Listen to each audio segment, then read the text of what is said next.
It's a very, it's a very good evening to you. Welcome to the West Ham Voice, the West Ham Weekly on a Monday night. Got a bit lost there because I was watching, seeing how long it was going to take for. I've got the YouTube channel below me.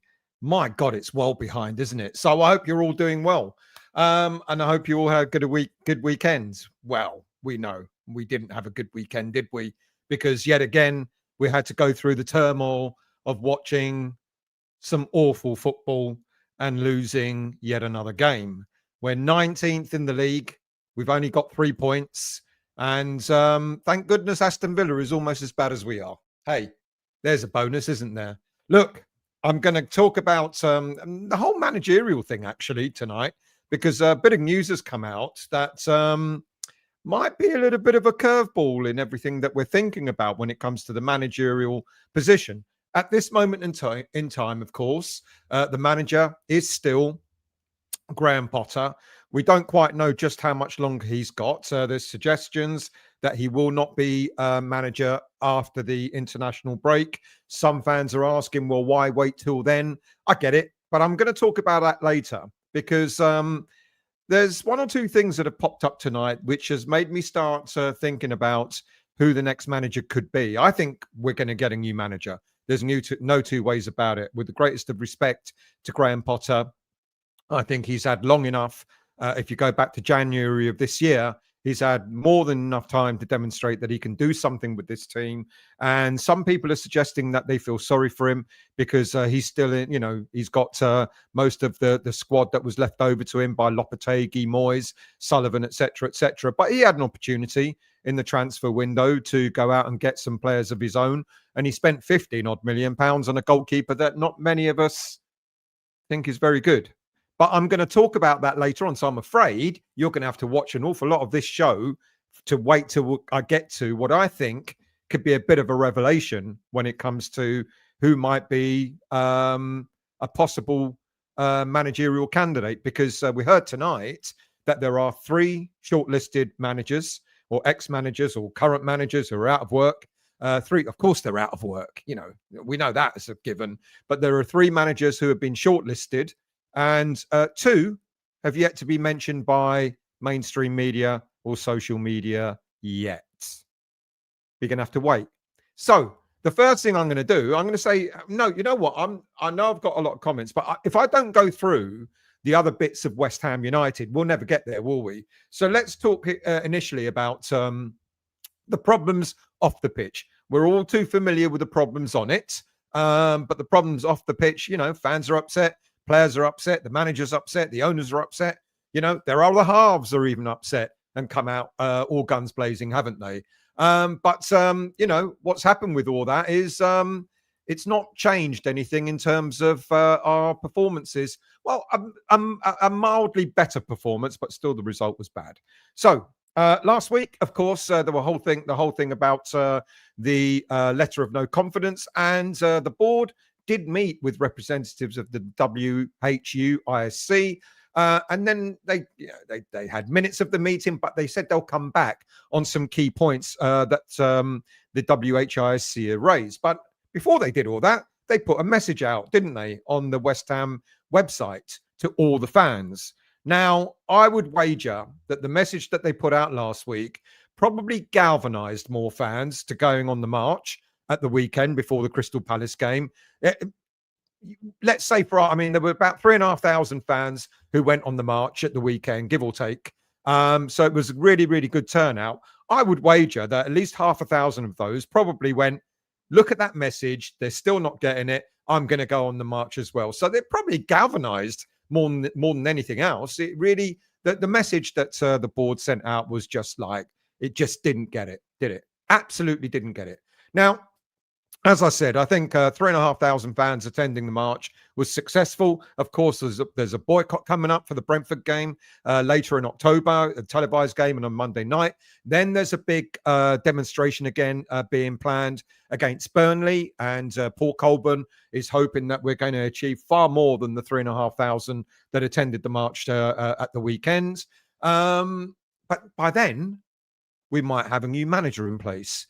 Oh, I think we will have a new manager in place. I'd be very, very surprised if we don't. So, look, all credit to Paul Colborne, all credit to Hammers United, West Ham United, ISC, Crossed Hammers, and everybody else that was involved. That was a successful march, and well done to you guys for having made your voices heard, because I think they have been heard, especially with some of the stuff that's been going on social media over the weekend, etc. And then, of course, Sullivan's other half said, "Oh, watch, things will change," or whatever it was she said in her tweet when she was responding to some criticism. So let's see. Now, of course, the things that have been highlighted, there were 7 points that the WHISC had pointed out to the board what they wanted to get answers on. So the first, just to go over them very briefly, the first was about leadership and governance, asking when the club will move to a more professional governance model, such as a CEO, a director of football with full autonomy, making footballing decisions. Then it highlighted the whole thing about financial strategy and PSR failures, and asking what credible, should I say, financial strategy will prevent further breaches of PSR and enable the club to invest in squad consistently. Now, what's interesting about that, of course, is clubs like Aston Villa have suffered. Now, they've tried to play the PSR game. I'm not making excuses for the board. Don't get me wrong. I think they let us down in this summer transfer window without a shadow of a doubt. But when you look at the likes of Aston Villa, who've been trying to play catch up, they've not done too well, have they? I mean, they're suffering as well. But, we want answers on that as well. We want answers on commercial and stadium strategy. How will the club balance revenue generation with fan base experience, inclusion and equality? So we know, because we don't own the stadium, we're suffering commercially for it. We're not bringing in the kind of commercial revenue that we know it should be generating, because we're not in control of it. And then the stadium strategy about, the experience at the stadium. How can we improve that? We really need some change. If there's nothing else that's going to happen, then at least let's affect some change. Now, the board will hide behind, well, we're not responsible for the stadium. Let's not forget, though, they can negotiate with the owners of the stadium. They can talk to them about making improvements that are going to be better for the fans. And then, of course, number 4 is heritage and culture. Where's the museum that was once promised? Where is all the heritage of the past? Strategic vision. What's the 5-year plan for West Ham United on and off the pitch? Where are we going? Where are we heading as a football club? And then fan relations and trust. Of course, the FAB are in place, but there's not a lot of trust between West Ham fans and the West Ham board. What structural changes are proposed to ensure meaningful, supporter engagement in the future? Not just lip service, but proper fan relationships between the club and the fans. And then squad matters. What is the long-term footballing vision for recruitment, youth development, and European competitiveness? Now, we heard from Graham Potter at the weekend, or just before the weekend, that all of a sudden, although he thinks our academy is great, they're not going to get a chance. Why? Because he's under bloody pressure. All right. We move on, because I think they did great. Well done. The next thing that's coming up, of course, is the boycott of the Brentford game, and then there's going to be talk about having more demonstrations before the Burnley game. Let's see. The West Ham board now have got over a month before that Burnley game. Let's see what changes, or what proposed changes or promises they're going to make. It's not about just making promises, is it? It's about keeping them. Right, I'm going to go into a whole load of stuff. I can see the comments rising. I will get to them. But if I don't do this stuff, you'll never get to see it, will you? So you're going to have to live with it for a few seconds. The women's team back in action again, but unfortunately, they suffered their 3rd defeat in a row in the Women's Premier League. 2 goals scored, 10 goals conceded, which included a 4-1 heavy defeat against Brighton at the weekend. They're not doing too well. They're doing just marginally worse than we are at the moment. However, the academy were in action at the weekend as well. Oops, no, where's that? You know what? I should have scrolled all the way there. There you go. The academy did rather well at the weekend. The under-18s were back to winning ways with a 2-1 home win against Fulham at the weekend. That's the under-18s' first league win of the season after losing 3 and drawing 1. But well done. They're back on track. And the under-21s have had a fantastic week, haven't they? Because not only did they do a midweek game against MK Dons in the Virtu Cup, where we beat them 5-1. Fantastic performance. Absolutely fantastic, with Freddie Potts playing, George Earthy, I think Callum Marshall played. I think Earthy got two. No, Preston Fearon got two, and Marshall got 2 goals in that game. And there was a young goalie that played for us, a man from Poland. I think we got him, up and coming goalkeeper Lucas Fabianski was in goal. Watch out for him. You bet he'd be a big name going forward. Now, that was followed up by a 3-0 convincing win in Premier League 2 at the weekend against Birmingham City. Preston Fearon, Mohamedou Kante, George Earthy and Callum Marshall were pick of the bunch. To be honest with you, they all played extremely well. Earthy scored a goal and assisted in one, as did Marshall. And Sawumni got our 3rd goal in that game. So well done to them. Really, really doing well. Some excellent goalkeeping, by the way, of a player that we've got on trial, Tom Worcester. Ex-Man United youth keeper, kept us in the first half. He did a couple of excellent saves in the first half. So well done to him, and well done to the under-21s. Now, are we going to see any of the under-21s in the senior team? Even if they're on the bench, I think there's a big call for a couple of them. They can't be any worse than some of our senior players at this moment in time. Now, it's a shame that Graham Potter has suggested that, at the moment, he was talking mainly about Freddie Potts, that, he is where he is.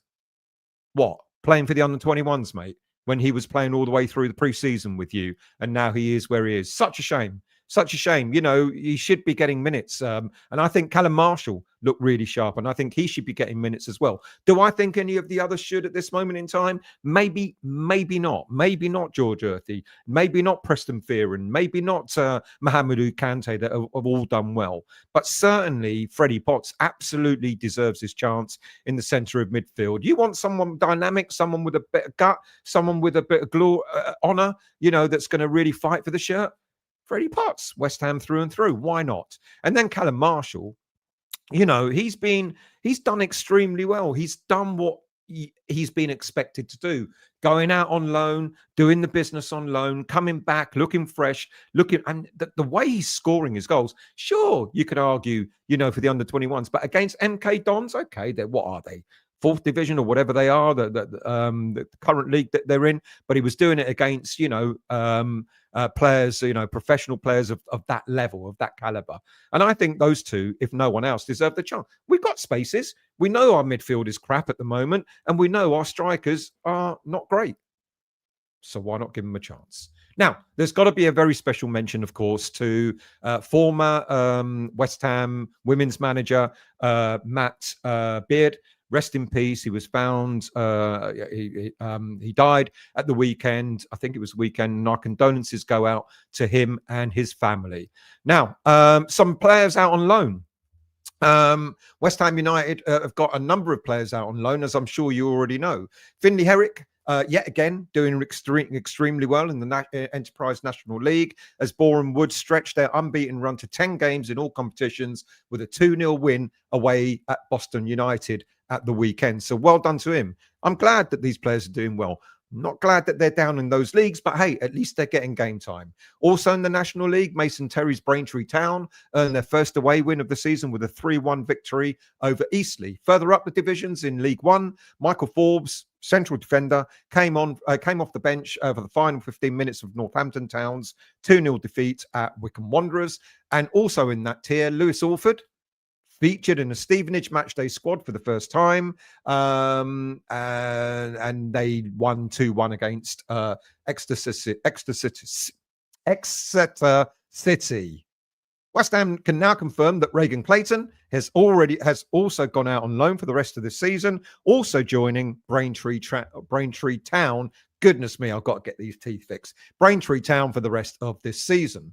Right, let's move on. I'm going to tell you a little bit about the gold shares. It's been suggested that there have apparently been 3 investors interested in buying the gold shares, and that one investor, or more than one, has been taken around Rush Green. Wonder what they thought of that. Now, up until now, there's been an awful lot of confusion about the number of shares available, because someone was suggesting only the other week that all 25% were available, when they had to be corrected when I looked at a story I did about a year and a half ago, and only 10 to 15% of the gold shares were possibly available to buy. Again now, and I can't corroborate this, it's now been suggested that there's more interest in the shares, in buying the shares, because apparently maybe the Gold family are now going to sell all 25%, 25.1% to be precise, of the shares. I don't know if that's true, but that's the latest story that's bandied around. And that's why there's a suggestion, because once you've got over 20% share in the club, you have some say in the running of the club. Up until now, if there was only 10 or 15% available, then apparently there was no interest. And I totally get that. Why would you spend your money on something that you can't control in any way, shape, or form? It seems to be rather wasted. We know that what's his name? The Czech has got Kretinsky. He's got 27% of the shares, and Sullivan has got 38.8% of the shares. So in order to have even any remote say in how the club is run, you need 20% or more. You're not going to have as big a say as Kretinsky, or certainly not as Sullivan, but at least you'll have an input. So let's see if that is actually true. Let's see if now the Golds are looking to sell all 25% of their shares, or over 20%. Let's see. Now, last week, of course, there was an awful lot of talk about Amanda Staveley of ex-Newcastle being interested in Spurs. She'd been turned down twice, and apparently she's looking elsewhere.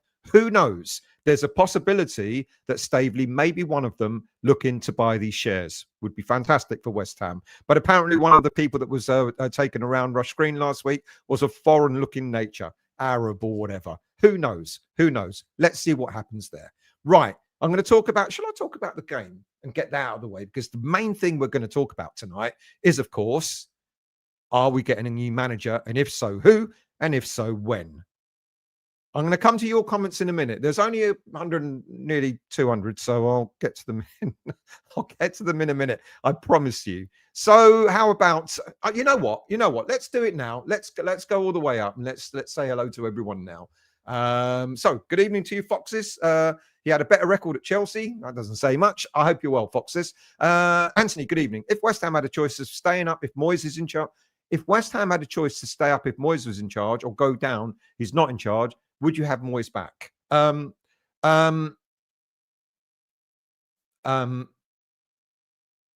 going to be unpopular and say, of course, I'd rather stay in the Premier League. Make of that what you will. Good evening to you, Stephen. I hope you're well. Stephen, question. Do you think Nuno's the right man for the West Ham job to take over from Potter this season?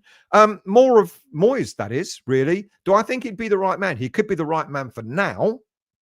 But the one thing that we know we don't want is short-term fixes. That's one of the things that was highlighted by the HUIC, or FAB, FAB in other words. That was one of the things highlighted. Stop making short-term fixes. We need long-term plans is what we need.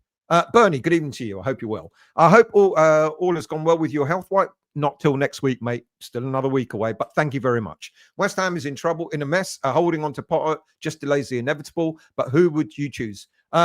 I'll come to that. Now, by the way, given that you've just mentioned it, become a member of this channel, because everyone that becomes a member, that money I raise for membership goes towards prostate cancer. I will double the money. So anyone that wants to become a member of this channel, it's only $1.99 a month for membership. You do get extra short, little short videos about various subject matters. But the money that is earned from that goes straight to Prostate Cancer UK. Now, so far, I've earned on membership about 86 quid. So 160, about 170 quid is currently going to wing its way to prostate cancer. If you want to become a member, please do so. Of course, you don't have to. Just subscribe to the channel. I'm happy with that. And make sure you hit the like button. That's fantastic. But if you want to go just that little bit extra to help Prostate Cancer UK, you can become a member of the channel. And thank you. Bernie again. As there has to be good managers in Germany, France, and Spain, who would you try? I'm going to come to that and think about, keep Germany in your mind, okay? Let's scroll down. Who else have we got? Darren, good evening to you, mate. I hope you're well. Areola, Carl Walker-Peters, Aaron Wan-Bissaka, Kilman, Dinos Diouf, Paqueta, Magassa. This team should be good enough to stay up. Yeah, I get you. Yeah, we've got decent strength in depth. Trouble with me is every time I keep seeing us play, the one area that really worries me more than midfield and more than the front line, because I think we can fix those two areas with the players that we've got available, is defense. We're looking worse and worse and worse in defense. Adam, and we don't have anyone in we've got Tadibo, we've got Mavropanos, we've got Kilman, and we've got Igor, who someone told me his heading stats are awful. So if they're the four choices that we got, Aaron Wan-Bissaka can play, but that mean it'll be a back three. But Aaron Wan-Bissaka can play in a back three. I don't think I'd mind that. Adam, Raphael Wiki is a name to keep an eye on. Had a good spell with his last club with domestic double, winning 59 of his 100 games. In charge, good and exciting philosophy, which suits the players we have. I've got to be honest, I know nothing about him, but thank you for that, mate. Bernie, yes, I read that, Adam, and agree he sounds good to me, but I'm sure I would need to know more about him. Do you know? I don't, to be honest with you. Mate, Adam, do me a favor. Can you just message me who he's managed, where, so I can look up more detail. I promise I'll do that. Philip, good evening to you. I think with everything going on right now, and only 5 games in, it's as depressing as it could possibly be. Look, there's a long way to go. Absolutely, there's a long way to go. But what I'm fearful of, even this early in the season, is we're going to be cast adrift. Once you get cast adrift in the Premier League, catch up becomes more and more difficult. Steve Irons, good evening, mate. I hope you're well. Gerd scored tonight. Of course he did. Of course he did. You know, everyone that's playing that has that. Gerd didn't want. I wish it was different. Gerd didn't want to play for us. You know, I heard that what's his name? The left back had a great game for Marseille as well tonight. You know, I'm sad that we actually let him go. What is wrong with me? See, it's old age. I keep forgetting players' names. Do forgive me. I'm trying to get as many comments in as I possibly can. So forgive me if I miss out a few. Mr. McLaren, good evening to you. I hope you're well. That's your prerogative, Foxes. I don't know what Foxes said, but whatever it is, he agrees with you. John Brill. Good evening. I hope you're well. James, good evening, mate. I hope you're well. Thank you. Moyes out. If anyone watched my show on Saturday straight after the game, I said I put Moyes in the title. I just got it. You know, it's like every time I think of Potter, I think of Moyes, which is not good. Mr. Lindsay, how are you, mate? I hope you're well. Desperation is setting in now. Will we ever see another win under Potter's wonderful leadership? I'm not so sure. Good evening, Shaky. How are you, mate? I hope you're well. Peter. That we agree on, Foxes, we get a proper structure of management to lead the club, and Sully steps back and leaves the football to people. See, this is the thing. The one thing I've always said, I've said this to Paul Colburn, so I'm completely open and honest about this. The one issue I have with the whole board out thing, etc., you know, the movement, the protest, etc. I'm not saying they're wrong. That's fine. Is the continuation of saying board out, as if sack the board. I'm not sure that will ever happen. You know, as far as I can see, I think Sullivan is likely to hand the club down to his son. Good, bad, or indifferent, we don't know. You know, so the one thing I do agree on, though, is as Paul, explained to me the other day, was it's not so much just about the board out. Of course, we want them to sell up and go, but also if they step aside and bring in a director of football, etc., and don't interfere with that. I am 100% for that. Absolutely 100% for that. That I get. You know, and I think that's the one thing I've had a bit of a problem with the whole protests, etc., is singing the board out, get the board out, sack the board. If you could dialogue that in a different way, you know, language is really important. You know, imagine you ran a company, whoever you are, and I come to you and go, do you know what? I want you to make improvements. You know, you've really got to make improvements for all of us staff. And at the same time, mate, will you sell up and get lost? You're going to look at me and go, what? Why would I want to bother with you? Why would I want to make improvements when all you want me is to leave? Do you get the point? Do you get the nuance I'm talking about? Absolutely 100%. We need the board to step aside. Absolutely different dialogue there. Step aside, let someone come in. I've been saying this for a long time. Many of you have. You know, don't let Brady go out and get a new manager for us. Look what she just did with Potter. You know, don't just, Sullivan just go out and buy a player because you think it's the right thing to. No, it's not necessarily the right thing to do. Have a proper structure in place that will allow us to progress as a football club. Absolutely right thing to do. Sorry, I'm going off on one. Good evening, Josh. I hope you're well. I'm very well. Well, hopefully you'll find out what's new. Good evening to you, Miss Irons. Miss Smith, sorry. I hope you're well. Good evening to you, Bowlane Lounge. Good evening to you, Mark. Good evening to you, Adam. I hope you're all doing well. Shaky, put a caretaker in place for now. We've got enough talent to choose from. We need to get the next appointment spot on. No more rash decisions. This is it, isn't it, though? Another temporary manager who might want to have a little clause in, if I save you from relegation, then I want to become a permanent manager. And then we've got that obligation to make him a permanent manager who may not necessarily be the best fit for the long term. That's the catch, isn't it? Andrew, good evening, mate. I'm very well. I hope you are too. Good evening, Hammerette. I hope you're well. Thank you for joining, Mr. Raymond. West Ham lost again. Potter needs to go. We need to play better next game.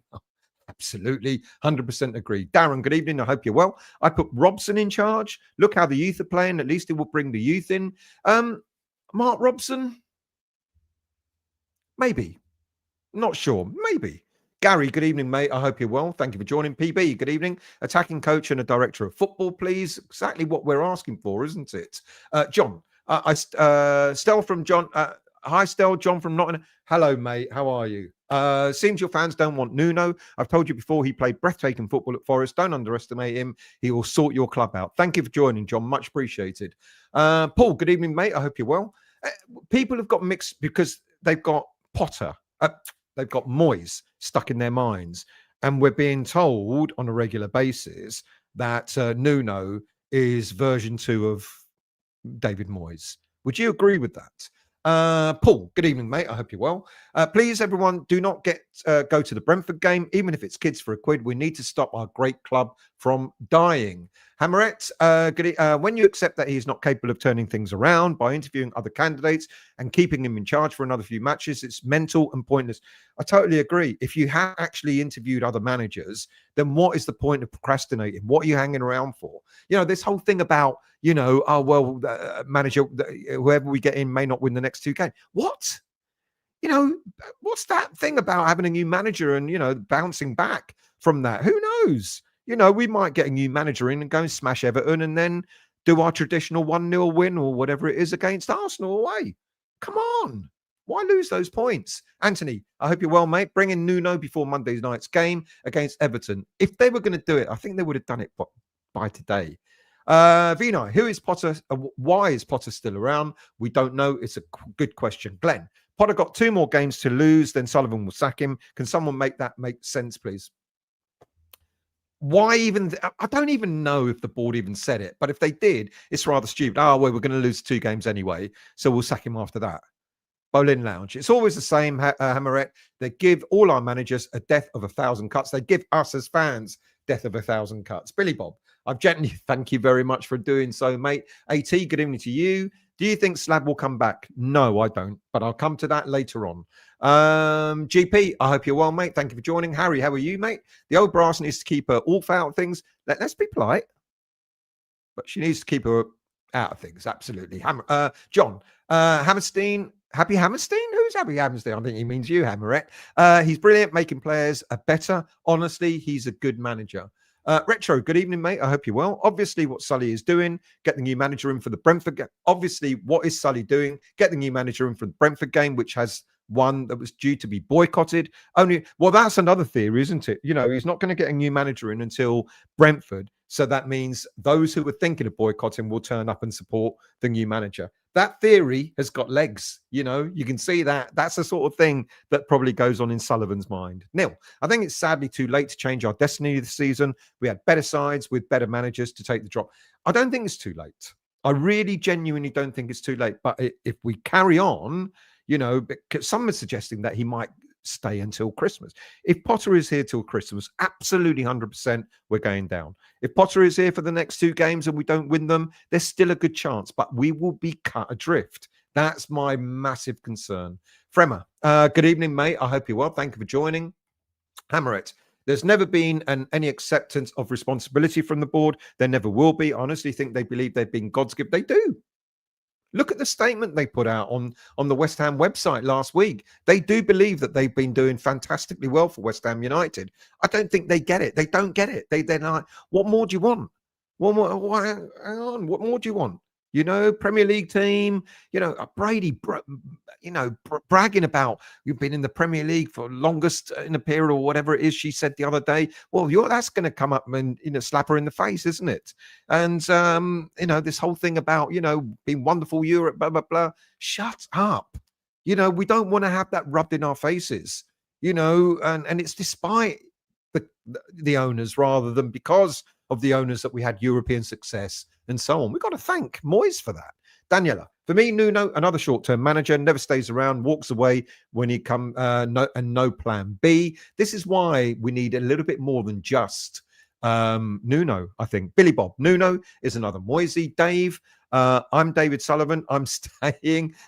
Jason, good evening, mate. I hope you're well. Good evening to you, Toha. How are you, mate? I hope you're well. Good evening to you, Martin. I hope you're well. Potter has been a disaster at West Ham and Chelsea. I think he did well at Brighton because of the way the club is run from top to bottom. Nothing to do with his managerial skills. And as I remember saying, when Graham Potter was being mooted to come to West Ham, I said they did better under the next two managers. They progressed them again. So Potter has got his limits. And you're absolutely right, the way that team has been run. Now, it changed me and I keep harking back to it, it changed me. Do you know what I've got? Let's get rid of that because I've got I did a poll. So thank you for getting involved in that. It changed me when I looked at the way we performed against Aston Villa in the FA Cup last season. And I thought, my God, but then that didn't last. And then I kept saying, okay, end of the season, let's see what he does with the squad, etc. He needs to bring his own players in. And then when he started to get rid of players, and I'm thinking, why is he getting rid of that player? Why is he moving that player on? And then you start hearing about discontent behind the scenes, etc. And some people being too vocal that he doesn't like. And then you start thinking, where's your psychology degree gone, mate? I thought you had a psychology degree and you're meant to sort of get on with everyone and get them to think in a different way, etc., etc. And then, and then the way he's getting so tetchy, a poll completed. So fan protests, good or bad? 88% have said good, 8% not sure, and 4% have said bad. So thank you for that. Much appreciated. And then when he talks to the press, etc., you go, mate, you're a little bit spiky. Look, and then I thought, this is all a bit of a facade. I don't think, and what's made me decide, because I'm not one that would go get a manager out so early in the season. But what I've looked at, what I've looked at since he joined was he started all right. It started to fade away. Then there were excuses because maybe the squad wasn't right and et cetera, et cetera. And then you go to yourself, no problem at all. Let's see what the transfer window does. And then the transfer window came and went. When the transfer window shut, he then starts to say, oh, I'm not sure if I was back. Well, why didn't you say something when the bloody transfer window was open, like other managers did? Moyes did. He actually looked at the board and went, you need to start helping me out. And then they went out and bought players. So don't keep your mouth shut when until it's too late. And now, of course, the results. And it's like, well, it's an amalgamation of everything, isn't it? So I haven't made my mind up quickly. I made my mind up over the time that he's been here. There's been a steady decline. Almost, he was right at the peak when he joined, Potter. The game against Aston Villa, we lost that game, but the way we performed, that was his peak. That was his peak back in January. And ever since then, it's gone that way. And we do have to get rid of him. Glenn, GP, are you the worst person to ask why I have a red box? I don't know what that's. Peter, the money David Sullivan earns out of the club each year, would you give it up? Well, as I've always said, I know we've had this conversation before, Peter. Look, I haven't got a problem with owners of football clubs making money. It's business. That's what they're there to do. They're there to make money. But the problem is when they don't reinvest. Now, the trouble is, they have reinvested, but really, really, really badly, as we all know. All this money that's been spent, of course, no one is saying that they haven't spent money. It's how they spent the money that's been the problem. And that's one of the issues that FAB have addressed. Kevin, good evening to you. Stadium improvements cost money. Sullivan's not spending anything. This is the bottom line, Kevin. This is the bottom line. Stadium improvements cost money. The stadium owners won't turn around and go, sure, we'll make improvements for you. Oh, what? You want us to pay for it, Mr. Sullivan? Oh, no, sorry about that. If you want improvements, mate, dig deep. And that is the problem. You're absolutely right. John, Nuno put Wolves on the map and put my team, Forest, on the map, not far off Champions League. I'm glad you lot protest. You deserve better. Thank you, mate. I really do appreciate fans from other clubs coming on and talking and giving us a different insight. And I really appreciate that, mate. Thank you. Newcastle's before Burnley. I need to speak to Paul Copen about that. John, pretty obvious where the board are taking us, and that's Stoke on a cold, rainy Tuesday night. Hey, Championship football has been enjoyable, though. Not that I'm pushing for it, but it has. Jerry, good evening to you, mate. I hope you're well. Can't see any new manager getting much out of this squad. Some good individuals, but collectively they look clueless. Also, the players are used to losing. I think there are good players in here. The only area I'm really worried about is defense. I really am. Toha, Harry, GP, blah, blah, blah. All good, mate. Hope you're well, Toha. Much appreciated. Daniela, I get the protests outside the stadium, but going into the game could backfire. Well, I'm not advocating, and I don't think Paul Colburn, anyone else is advocating taking this into the stadium. Pretty certain that they're not. They've all said it's all about what we do outside the stadium, not inside. If it overspills, that would be tragic. And I think Paul will agree with that. Mr. B, Bruno, how are you, mate? I hope you're well. I hope you had a good weekend. Anthony, Potter will still be there for the Everton and Arsenal games, get spanked in both games, and it's the international break. And this is when Potter will be relieved of his duty. Imagine if we go and beat Everton and then we scrape a win against Arsenal. What then? Alien, human, good evening to you. I hope you're well. Harry, I've only watched Russie B out dog. Okay. Glenn, see the snake of Gerd scored the winner against PSG. It's the way it goes, isn't it? It's the way it goes. Forget about them. They're no longer West Ham players. I don't care. I don't care what they do. I don't care. Emerson is the one I was thinking of, and I completely forgot his name. Flyfox, good evening to you. Shipping 3 goals again. How much worse could the kids do in the midfield? Not much worse at all. But let's be fair, we're improving. We only conceded 2 at the weekend. Bowling Lounge. Guido, ahead of Potts on the bench is criminal. He was on the bench was he on the? I think he was on the bench at the weekend. I might be wrong. I need to double check. Steve, let's put our energy into demanding changes at the London Stadium or getting a different ground completely. Getting a different ground completely is never going to happen under this ownership. Absolutely not. Glenn, GP, so Stell's poll made my box red. I don't speak computer. There are some weird people in here, but you're all subscribers, so I'm all right with that. Montana, good evening, mate. I hope you're well. Thank you for joining. Paul, is it possible that the fans got together no? I mean, given that they're evaluating the club at 800 million, so 25% of that is going to be 200 million pounds. Has anyone got a spare 200 million pounds sitting around? Let me know. I'll give you my number if you have. Montana, let's hope Kretinsky will sell up too. So you see, this is it. Kretinsky, what is going on there? Darren, surely if a good enough offer was made for all the gold shares, it would be accepted. Possibly. But if they value in the club at 800 million, 25% is 200 million. Let's see if anyone's going to cough up 200 million. Be very interesting. Rex, it's like buying a house and letting your ex-wife have it. Oh, no. James, good evening to you. I hope you're well, mate. Thank you for joining. Let's scroll down. Who else have we got? Flyfox, why talk about the game? What's the point? Potter has no idea. We'll flock the old horses until he gets sacked. I don't know. It's labour of love. Got to talk about the game in a minute. Kante's looks a good prospect, AT. He does indeed, but so do several of the other players in the championship, in the under 21s at the moment. John, oh God, that was a slip of the tongue, wasn't it? In the championship. So sad to see a fantastic club like West Ham struggling. Great history, great tradition. Get Nuno in. Forest players didn't want Nuno to go. There you go. So someone sold on that. Good luck with Postecoglou, mate. Seriously. Kim Joe, I don't care about the football anymore. I just care about getting this twat out of our club. John Boy, good evening to you. Let go of Potter and his coaching staff. Bring in Poch. He's already gone. He's at Nottingham Forest. Plus, it will upset the Spurs fans. Jonathan, good evening to you. Why bring Moyes into every conversation? He was all showing relegation form. I agree. Proper plans. We've got to make reference to the past. It's unfortunate, until we move further away from the Moyes era, I can't help but to make references to him, to talk about what's going on now. Flyfox, crazy how Moyes found his voice to push the board for players and transfers as soon as he left us.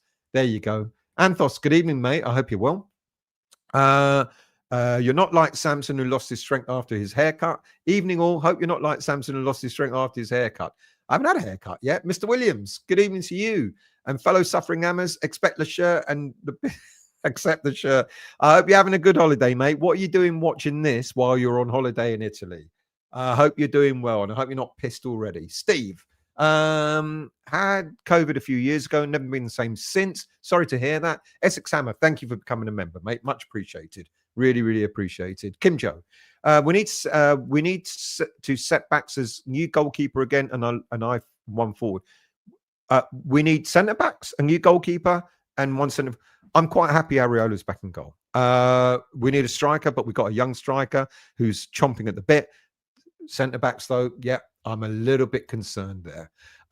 Jonathan, I remember when Loppy in charge, everyone screamed for a British manager. Then we got one and see where it got us.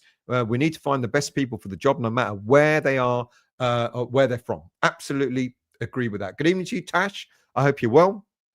Home win is going to be Brentford. The irony probably will be. Anthony, Stell, who's the defense coach he wants to be given the sack? He's not doing his job. Is he Italian? I think he is. Matt, if we get a German, or maybe he's Portuguese, I don't know. If we get a German manager who was on Stein's list, it would be just sum up. It would just sum up the last 3 years. However, at least it would mean we would be moving in the right direction. Watch this space. I'll get on to, because we're getting closer. You're very close there, Matt. If we get a German manager who was on Stein's list, have you worked out who it might be yet? Let's scroll down. Bowling Lounge. Sully is rattled when his lady is on the attack. Jonathan, while Sullivan holds the money and thus the power, means no director of football or other function will work. I'm realist. But what can happen is if someone does come in and buy 20% of the gold shares plus Kretinsky's, they could outvote Sullivan. 27% Kretinsky's, 20% of the gold shares. All of a sudden, you've got a 47% vote. Of course, if they vote against Sullivan, that is, over Sullivan's 38%. So it can happen. It can happen. There is a good reason why. I would imagine that if we have had 3 potential investors in the gold shares, I would imagine they've probably had a conversation with all the shareholders to ask them what they think that it would make sense. Due diligence. Have a conversation with all the shareholders, talk about West Ham United, moving forward, etc., getting a view. They would have had a chat with Kretinsky. They would have sat down with Kretinsky and said, so tell us, what's your view? How's it going, etc., etc. We keep hearing behind the scenes that Kretinsky's not happy, etc. Well, this is a good opportunity, isn't it? Kretinsky doesn't want to be outright owner of West Ham. I've said this before because of Sparta Prague. But should another investor come in and buy maybe 20% of the gold shares, all of a sudden you've got a 47% share. Kretinsky's 27% plus a 20% or whatever number. Any number over 38.8% means you can outvote David Sullivan on matters related to the football. So really, even if someone only bought 10% of the gold shares, that 10%, no, get it wrong, get your maths right still.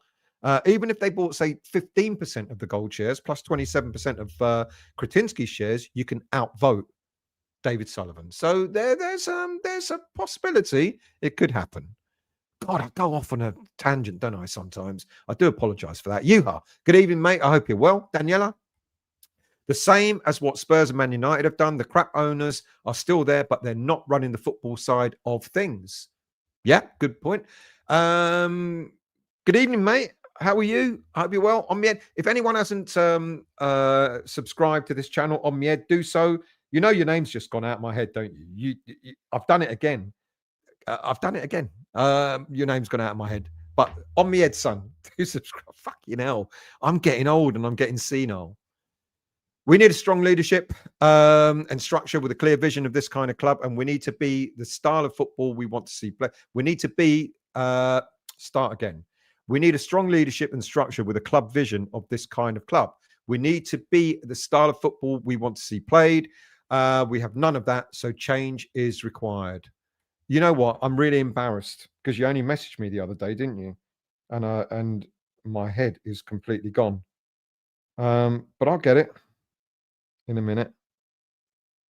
I won't, but never mind. Anyway, subscribe to that channel. Subscribe to On Me Ed Son. It's really good. Flyfox, we had been, what is wrong with me? forgetting names. It is old age. Flyfox, we've been in a relegation battle every 2.5 years, 9 managers in 15 years, transfer disasters every year, no backing in January unless relegation is looming. I agree with John from Nottingham Forest. I think Nuno is an excellent choice. I think he'll be a good short-term choice. Do I think he'd be a good long-term choice? That I don't know. James, Sully isn't rattled at all. He's been in business far too long to get pissed off with a fan protest. Bolin, James Allen, cool. I would say the evidence of his media blackout points to him being rattled. Do you think he's not that bothered? I would say he's bothered. I would say he's more bothered because he doesn't understand why we're protesting. That's what he's bothered about. So there is a kind of a nuance in what he's bothered about. He's bothered because he doesn't get it. He doesn't get it. That's why there was a blackout. All of a sudden, he wasn't talking to any of the people that he normally speaks to because he feels like he's not being supported by those people. So he'll give people information, and because they're not backing him, he feels upset by that. That's what he was bothered about. Let's scroll down. Who else have we got? Steve the Weave, if a new manager brings an unexpected win, why don't we get a new manager more often? What? Every other week, maybe? Hammer it. Hypothetically, Potter manages to set us up with a bizarre win against Toffees and Arse. Then what? Does he stay in the job? Decision is already made. We can't afford to wait any longer. This is it. If we've spoken to other managers, potential managers, then why are we procrastinating? Why are we waiting? What's the reason for not making the decision now? Why don't we just make that decision straight away? And you're absolutely right, Hammer it. If we go and win the next couple of games, what then? What happens then? It's Alf. Thank you, Alf. Really appreciated. I've just seen your message come up. This is Alf's channel. On me head, son, Alf. It's hard to see why any manager being made. It's hard to see any manager being able to make a big difference with the players we have, but we almost need to hope and have faith the better times will come soon. I think another manager will make a difference. The only area, like I said, is potentially in defence, because we've got other players that we can use in midfield and up front, but it's defence that worries me. Stan, good evening, mate. I hope you're well. Montana. So I heard the reason why Pickme wants to give Potter the extra games is to reduce the payout.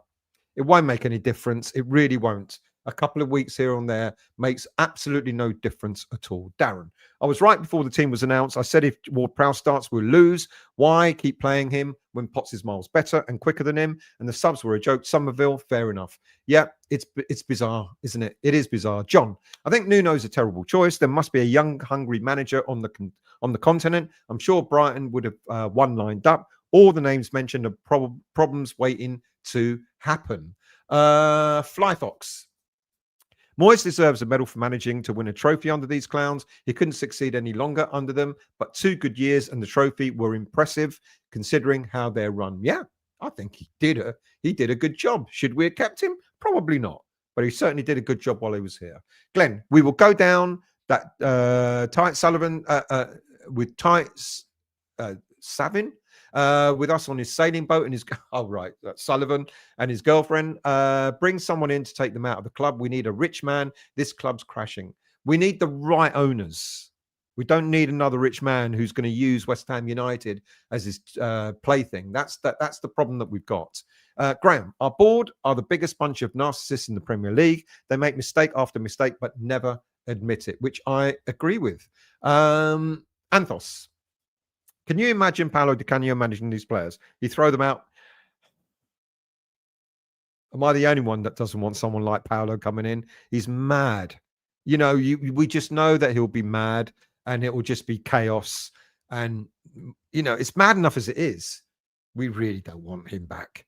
Honestly, Bolin, what manager that is worth having leaves a club half a dozen games into a season? We will end up with another out-of-work manager, but not just because Sully is tight fit. We will end up with another out-of-work manager. I'll be very surprised if we're going in for a manager that's currently in work. Mercedes, just joined the chat. Still, have you mentioned the messages from Miss Sullivan? Kind of. Yeah, I did, mate. in a roundabout way. WHU forever. Good evening to you. I agree that defense is the biggest problem. Kilman is dreadful. No one will put a head on the ball. Can't we bring Oggy out of retirement? Is he retired or is he still at Watford? You know, we haven't got anyone that can head the ball, have we? That's the problem. We really haven't. Montana. I will never forget Steinem for Tadibo, Loppy for Kilman, Moyes for Ward-Prowse, and Potter for Hermanson. Absolute drop. And this is the problem that we've got. This is the problem that we've got because everyone's dipping into the transfer market. Everyone wants their piece, you know, whereas a proper strategy, a proper director of football without any interference should be making the right decisions. Obsidian, good evening to you. I hope you're well. Robert, good evening to you. The only youngster on the bench was Skulls. Okay, so even Potts wasn't on there. That's bizarre. Is he making a point? In what way is Potter now making a point? Not even having Potts on the bench. David Moyes, horny, swollen bollock. Do you think doing these protests outside the ground against these owners, then going into the ground to watch the game, could send mixed messages to the owners? No, I think they're right to do it. I think it's right to be outside. Do not do it inside. You know, because one of the things that Paul made stressed, and rightly so, Paul Colburn, is you don't do it in, you know, you show yourself. And when the coach turned up, you know, everyone applauded the coach turning up, all the people on the protest. That was the right thing to do. The minute you take it inside, it becomes a completely different ball game. Then you get the press against you as well. So far, the press has backed this, whereas before they've laughed at us. This time round, they backed it. They've actually been behind it. They've been supportive of the protests, etc. The minute you take that into the stadium, it becomes a completely different ball game. That gives the owners the advantage of saying, look what you're doing. You're impacting on the players. And that's one thing that Paul Colburn and Hammers United certainly don't want to do. They don't want to be seen as, you know, attacking the players. It's got to be focused about the board. You know, the minute you take it into the ground, it's a different ball game altogether. Kansas Storm, good evening to you. I'd buy Marco Silva out of his contract. Solid manager that plays attacking football, has made Fulham good defensively too. 100%. There are two current managers. If they're going for a manager who's currently in work, which I don't think they will, but if they do, it's got to be either Marco Silva or it's got to be Iraola of Bournemouth. Now, Iraola, up until I don't know when he had his contract renewed, but up until last season, his contract was ending. He was on £1 million a year. He was the lowest paid Premier League manager last year. Now he's got a new contract now. It's too late. God knows what sort of clause they'll put in to try and get him out of that now. But he would have been affordable. If we'd have gone to Iraola before we got Potter and said to Bournemouth, we'll give you compensation, he would have had £500,000 left on his contract at that time. Like I said, I don't know when he signed his new Bournemouth contract, but he was on £1 million a year, and last year was his last season before he signed a new deal. He could have been got. Too late now. Montana, Stel, I'm viewing Pygmy's Lass's tweets. She is so funny. Paul stuck with Hermanson. Now more waste. Well, depends on what new manager comes in and what the new manager does. Neil, sale of the gold shares could be down to need. The Goblin might value the club at 800 million. What price the Gold family sell their shares could be down to them if articles allow it. Well, yeah, they'll be offered a fee, but the value at this moment in time, what the club value the club at is 800 mil. Garino, good evening, mate. I hope you're well. Thank you for joining. Garino again reported Nuno close, but needs contract disputes with Forest to be sorted. If not, 6 months for Bilic or O'Neill. Guess the common denominator. Yeah, all managers out of work, all short-term fixes. Look, greatest of respect to Gary O'Neill and Slaven Bilic. I would worry immensely if they were short-term for us. If Nuno agrees to come to us, we might be in the Championship through one of those two. GP, still, even if we get new owners, that stadium is still an issue. Can't buy it, can't change it. It is, absolutely. But there are ways to improve it. But as someone said earlier on, it will cost money to do so. Steve, let's say we get a decent manager. Let's say we start winning games. Let's say we have a team of superstars. Either way, the ground will still be rubbish. I totally agree. I totally agree with that. But there are ways to improve it, to make the match day experience better. I've said this so many times, you know, bring in standing areas, put in a family zone, take the wall down between the home and away fans and put netting up. Small things, but they make a difference. It's starting to make a difference. Structurally, a lot more difficult. Of course, it will be. But you can persuade these current. They're hiding behind legislation at the moment. One of the legislatives is it's a seating area only stadium. Absolute rubbish, because the Premier League have agreed that clubs can start introducing standing areas. So they could work with the owners and say, look, we'll put in the standing seats that are required, the bars and all that, to make it safe. West Ham United could pay for that. It'll cost a couple of mil or whatever it will cost, but it will be worth it. All of a sudden, it's the small things like that could make a massive difference. Neil Potter, still being here, suggests we have either approached the manager in the current job or a Dole dweller spoken to has said no. Dole dweller. Obsidian. Do you think any manager can save us? Our major downfall is individual errors. No matter how well we're coached, if players switch off, you get punished. No, I do. I do. I do think we can get someone in who can change this team around. I actually do. We've got some very talented footballers. We really have. Flyfox. Kilman jumps too early and doesn't know how to use his size. Least not non-league style player that has ever come from non-league. He's awful. Steve, Edin Terzic, Slaven Bilic, assistant manager, when I think is out of work. He is out of work. John, not a chance Sullivan allowing anyone to buy 25, but it's not up to him. John, it's not up to him. I read somewhere that Sullivan gets he's had first refusal. So has Kretinsky. The owners, the current shareholders have had first offer. None of them have taken it up. The shares have been on sale for coming on to 2 years now, a year and a half or so. They've had first refusal. They haven't bought them. Sullivan hasn't turned around and said, I want them, nor has Kretinsky, nor have any of the other shareholders. So they've had first refusal. They've been offered. That's why they're now on the market, or have been on the market for about a year and a half or so. But Sullivan can't stop. I think they get a vote or something like, is this a creditable person to buy the shares? So you go through due diligence and make sure that these people have got the money that they say they have and all that sort of stuff, like anything that you buy, if you're going to buy into any company. But I don't think they can be stopped. I could be wrong. I'm not some legal expert on shares. Garino, we took 10 points out of 12 against Everton and Arsenal last 2 seasons in the same fixtures. Madness to write them off. Shows how stupid our board are. Yeah, if they've said that, it's absolutely ridiculous. Daniela, I'd be honest, I have walked away from a lot of the football YouTube community. Just got fed up with the OTT meltdown, especially what was going on in the world. I agree with you. I totally understand that. Football in comparison to everything else that's going on in the world. But unfortunately, some people are wrapped up in this bubble. I'm not saying it's right, not saying it's wrong. Robert. That Raphael Wiki is a Swiss manager. Managed the Young Boys 22-24, was a defensive midfielder in his playing days. Thank you, Robert. Didn't know anything about him. AJ, good evening to you. Hey, mate, just a fun one. If you could pick 3 dream players that would push us to the top 4, who would you choose? For me, Leao, Lopez, and Darwin Nunes. Oh, we had an opportunity to buy Darwin Nunes, but we didn't bid for him. I don't know. I can't think just off the top of my head like that. But thank you for those. None of those would ever come to us, but there you go. Montana. Kilman does my head in, even more than Ward-Prowse and Mavropanos. We have terrible players. And when I say Mavropanos has been our best centre-back, you understand why now. Darren, Stelios, would you bring in any centre-backs from the youth? No, unfortunately not. Golan Beckes is good, but he's very young. And I don't think he'd be the answer. The player that we sent out on loan, who's gone to Swansea, could have potentially been, but I'm not so sure. We're not very strong on centre.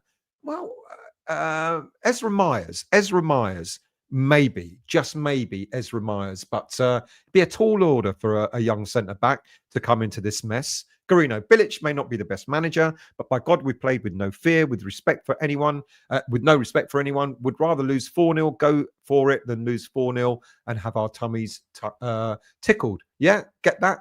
Agami, good evening to you. It's been confirmed that Brady on her wedding night had a threesome with her husband and the best man. They affectionately called the love James or Prowse. Sharky. We love a madness from a manager, someone with fire in their bellies and a point to prove. Yes, we do, but Paolo Di Canio is too mad for me.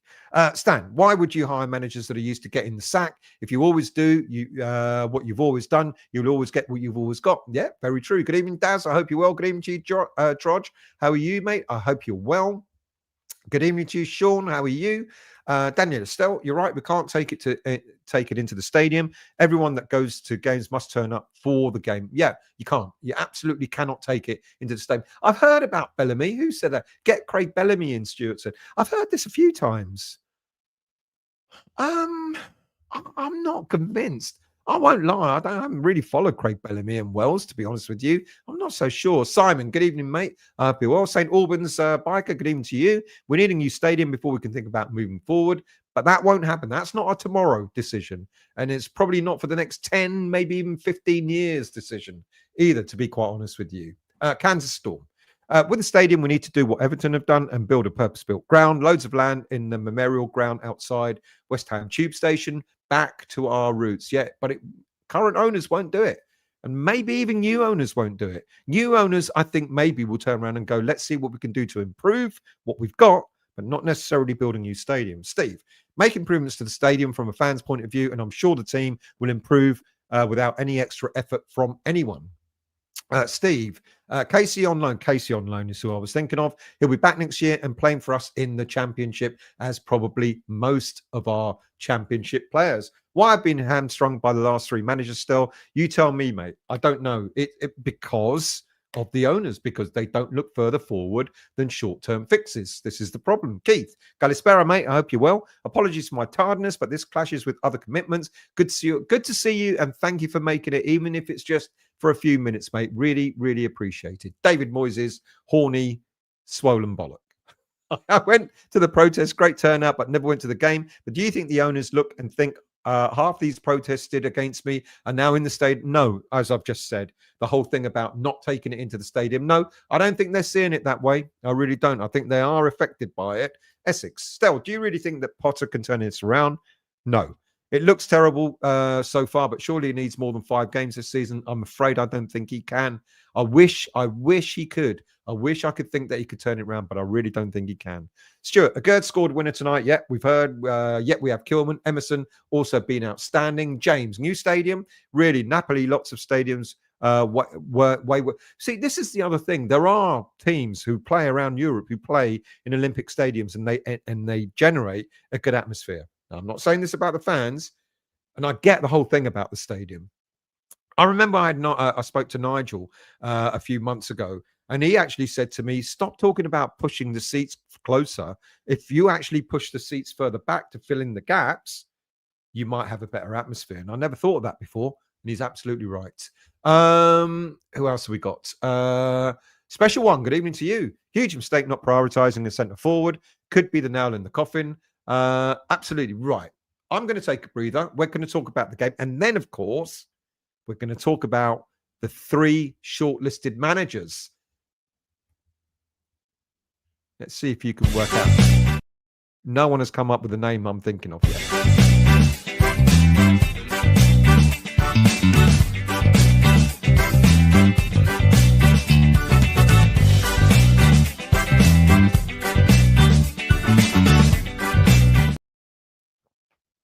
Right, like I said, next week, Tuesday week, I will be under the knife having my prostate cancer taken out. So if anyone who's not a member of the channel who would like to become a member, please consider becoming a member. Why? Because any money I raise through the membership scheme will go to prostate cancer charity, Prostate Cancer UK. So far, I've raised about 86, 87, 88 pounds, let's say 90 quid. You know, and I'm going to double that. So far, I've raised 180 quid. Well, thanks to you who have become members. I've raised 180 quid for Prostate Cancer UK. So if you would like to become a member of the channel, it's $1.99 a month. You do get a few extra snippets. Otherwise, it'd be pointless becoming a member. And it will actually, any money raised through the membership scheme goes to Prostate Cancer UK. Right, let's get on with it. So, match review. Very, very brief match review because we don't want to live through the absolute anguish and the pain, do we? So, the team selection. Let's start with that. Team selection now. Interestingly, Areola. I was really pleased. I said I wanted Areola back in goal, and I was really pleased that he was back in goal. I said I wanted James Ward-Prowse out of the team, and I wasn't surprised at all that James Ward-Prowse stayed in the team. He cannot get over it, can he? I don't know what it is. I don't know what it is about Graham Potter choosing James Ward-Prowse, but there you go. He picked him again. Now, look, we kind of played okay-ish. Oh, Callum Wilson up front. Great. Callum Wilson up front. But we saw that Callum Wilson doesn't have the legs, does he? You know, if you put the ball right in front of him and just say shoot or head, he'll be all right. The minute he's got to control it, we know he's going to get found out. So there's some good, there's some bad, and some indifferent decisions that were made with regards to team choices, the starting 11. You're correct, whoever said it. Rodriguez had made it on the bench instead of Potts. What is going on? You know, I think he's upsetting players. I think, you know, with his team selections, etc. And I think Freddie Potts could be the latest player that would rightly be upset, not even being put on the bench. So some things he did all right. He got a strike. He put a striker on. He replaced Hermanson in goal. But James Ward-Prowse, I do not get it. I do not understand it. Look, not using academy players is becoming a massive issue, isn't it? He actually admitted it, didn't he? He actually admitted that Potts was in a particular place that he didn't think at this moment in time was anywhere near the senior team. I don't get that. I don't understand that. He played all preseason, and he cannot be any worse than the likes of Rodriguez or what he's doing is he reminds me of what David Moyes did when David Moyes was in charge. All of a sudden, it's all about the senior players. It's all about the experience. It's getting the experienced players in. The experienced players, Graham Potter, is not doing you any favors at all. They're actually a lot worse than some of the players that we've got in the academy who are going to show a little bit of grit and determination. I said earlier on, the area that worries me, we can sort the goalkeeper out because he's got three choices now. He can go back to Hermanson. He can stick with Areola. He can even bring Lucas Fabianski in. So he's got options there. In regards to midfield, he also has options there. I think Magassa, yet again, Magassa, he played really, really well when he came on for the half an hour against Spurs. And everyone thought he was going to start. And what happens? He's on the bench because he's got James Ward-Prowse in. So if you're not going to start Potts, then at least start Magassa. Would have made sense, but he didn't. But he's got options. Or any manager coming in, I was asked, have we got a good enough squad? Goalkeeper wise, I think we've got 3 goalies he can choose. Any manager can choose from. Midfield wise, there are enough players in there that you can choose from in order not to have to keep playing James Ward-Prowse. You could go with Potts. You could go with Magassa, who I think is going to be a very good player, you know, once he sort of settles into the Premier League, etc. You could look to the academy players and bring in 1 or 2 players there, George Earthy and others. Up front, you know, we keep saying, well, we've only got Fulkrug and we've only got Callum Wilson. No, we've also got Callum Marshall. Callum Marshall is chomping at the bit. So all those areas, you've got alternatives. You've got options. The only area that worries me, as I've said before, is our defence. And that is the area that really, really worries me. But whilst Potter keeps picking the same players, then, you know, he's going to keep getting the same results. The irony that he must know, the only game that we won was when we beat Nottingham Forest 3-0, and we only won that game was when James Ward-Prowse came off. So I don't know what he doesn't get, what we all see. I'm not an expert. I'm not suggesting that I'm some sort of technical guru and a managerial guru or anything. But even anyone can see it, that James Ward-Prowse slows us down. I feel sorry for James Ward-Prowse. Why? Because he's not the one that chooses to play. You know, he's being chosen. You know, and whilst he continues to play, he's the one that's going to get it in the neck from the fans. But unfortunately, it's Potter that should be getting in the neck because of his team selection. And then, of course, he made the changes when he brought Fernandes off instead of James Ward-Prowse. And I do not get that. Have Magassa on. I wanted to see Magassa alongside Fernandes and Paqueta. That's what I wanted to see with the front three of, Somerville, Bowen, and a striker, Wilson or whatever. But we didn't get that. You know, we kept getting James Ward-Prowse throughout the whole game. Yet again, we got caught out. on a corner. Yet again, 7th goal that we've conceded this season, the highest in the league from conceding from corners. And we knew it was catch up. We got back into it, but we can't keep a lead. We can't keep a lead. We can't mark. Our defense is awful. Our defending is awful. And we deserve to lose yet again, even though we played marginally better. You know, Crystal Palace, a well-drilled Oliver Glasner. If there was a manager I would have liked to have got, you know, I remember Glasner from Eintracht Frankfurt when we played them in the semi-finals of the Europa League a few years back. And he was good.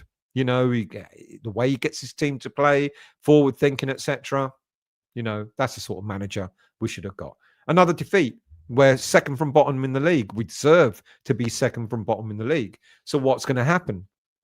Now, as we've all been saying throughout this show, there's a suggestion that Sullivan is going to keep Potter for the next 2 games because they're not winnable games. What on earth? If that is true, what on earth is anybody thinking of by even suggesting that? So, okay, so we won't get it. We know there's also another backstory to this because of the protests, because of the planned boycott of the Brentford game, because the Brentford game will be the next one. So we've got Everton away, then Arsenal away, and then we've got the international break, and then we're back with Brentford. And there's a suggestion that we won't have a new manager in until the Brentford game, because then people are going to be in a dilemma. Well, I want to do the boycott, but I also want to support the new manager. So what about new managers? Who have we got coming up? Who are the managers that are being targeted? I heard tonight that apparently there's a short list of 3 managers. And whilst everyone believes one name, pretty obvious, one name definitely, from what we understand, is that Slaven Bilic is now not in the running. There's a suggestion that he would have taken the job on a short-term deal, and that might still be possible if the managers we're targeting are not interested. So my understanding is if it's a short-term fix, it's possible that Bilic will be in the running, but he's apparently a distant, not even third on the list. And all this talk about James Collins and Mark Noble coming in as backroom staff, etc., I'm not so sure. Mark Noble coming in as backroom staff, while he's meant to be sort of like part of the back room, you know, sort of like the establishment there, I'm not so sure. Now, of course, the favourite is all about Nuno. You know, everyone is saying he's leading the charge. And out of the 3 shortlisted, he's apparently one of the names that is definite. You know, we're hearing that he's getting closer and so on. But what we don't know is whether it's going to be a short-term deal or a long-term deal. Now, from my understanding, Sullivan wants another short-term deal. What do Fab not want? Another quick fix, another short-term fix. So it's going to be difficult. Now, Sullivan's not a stupid man, as much as many people might think he is. He would have heard the noise. He would have seen the demands. Well, no, I'm not going to call them demands. I'm talking about reasonable dialogue from FAB, you know, talking about what they want, you know, in terms of moving the club forward. And one of the things that they've asked for is we want to know what the long-term strategy is, not only about player recruitment, but also about managers. You know, so Sullivan is in a bit of a fix here because if he gets Nuno in, we know that Nuno will be a short-term measure, whether it be for the rest of this season, which apparently he's not interested in, or whether it be for a season and a half or whatever. Again, it goes back to what Fab is saying, short-term fix. Yet again, here we are again. We need something longer term. So Sullivan might throw us a curveball. Now, if there are 2 names that have not been mentioned out of the 3 candidates that have been shortlisted, there are a number of names that could be on this shortlist. Now, don't shoot the messenger, because all I'm doing is just reading off names of individuals who are currently out of work. Do I think we will get a manager that's in work? I would love to think so. I would love to think so. And if that's the case, then the 2 targets that I've already said should be either Iraola of Bournemouth or Marco Silva of Fulham. Do I think we're targeting either of them? Possibly Marco Silva. We kind of hear that he's a little bit unhappy, but why would he want to then come to West Ham United? The shitstorm that's West Ham. Why? I don't know. But there's a small chance. Now, manager's out of work. Close your ears on the first one. Gareth Southgate. I'm not recommending him, but he's out of work. Joachim Low, Xavi, Thiago Motta, who managed Juve, Marco Rose, who managed Red Bull Leipzig. Someone's mentioned already Edin Terzic, once of Dortmund, and of course Bilic's right-hand man. And then there is Roger Schmidt. Now, why do I think Schmidt is one, or formerly of Barcelona? Now, he's not a young manager, but he's a very experienced manager. Why would I think we're going for him? Well, this is an educated guess based on what's happened in the past. Last year, when there was talk about replacing Lopetegui, Schmidt was a prime candidate. And it's my understanding that he was interviewed. Now, I can't honestly remember whether he was interviewed during the same time as Lopetegui before Lopetegui got the job, or whether he was interviewed when we were looking for Lopetegui's replacement. I genuinely don't remember. I think it was when we were looking to replace Moyes, and then we ended up getting Lopetegui. I think it was back then. And I remember quite a number of journalists were talking about him. Jacob Steinberg mentioned him, plus a few others. And it was kind of high on the list. And if we've interviewed him before and he's currently out of work, well, he's already fitting one criteria. He's out of work. 58 years of age, he managed Red Bull Salzburg, who won the Austrian. He won the Austrian League and the Cup with. He did the double with them. He managed Bayer Leverkusen, got them qualified for the Champions League. After a spell in China, he then went on to manage PSV. He won the Dutch Cup with them, and then recently with Benfica, he won the league with them there. Now, he's been out of work since late last year, but he's very experienced. So another tick. We know David Sullivan likes a name, someone who he thinks he's got kudos, which is why we got Pellegrini when we did, which is why we got Lopetegui when we did, and I think Roger Schmidt might fit that criteria. However, this might be a very different signing, and just maybe, this could be the kind of manager that, even though he hasn't got Premier League experience, he could be the kind of manager that might get David Sullivan out of this hole. You wanted something different? I'm going to bring you something different. Why not Roger Schmidt? Now, he plays a 4-2-3-1 system, which is not going to be unfamiliar to the current squad. He plays possession-based football.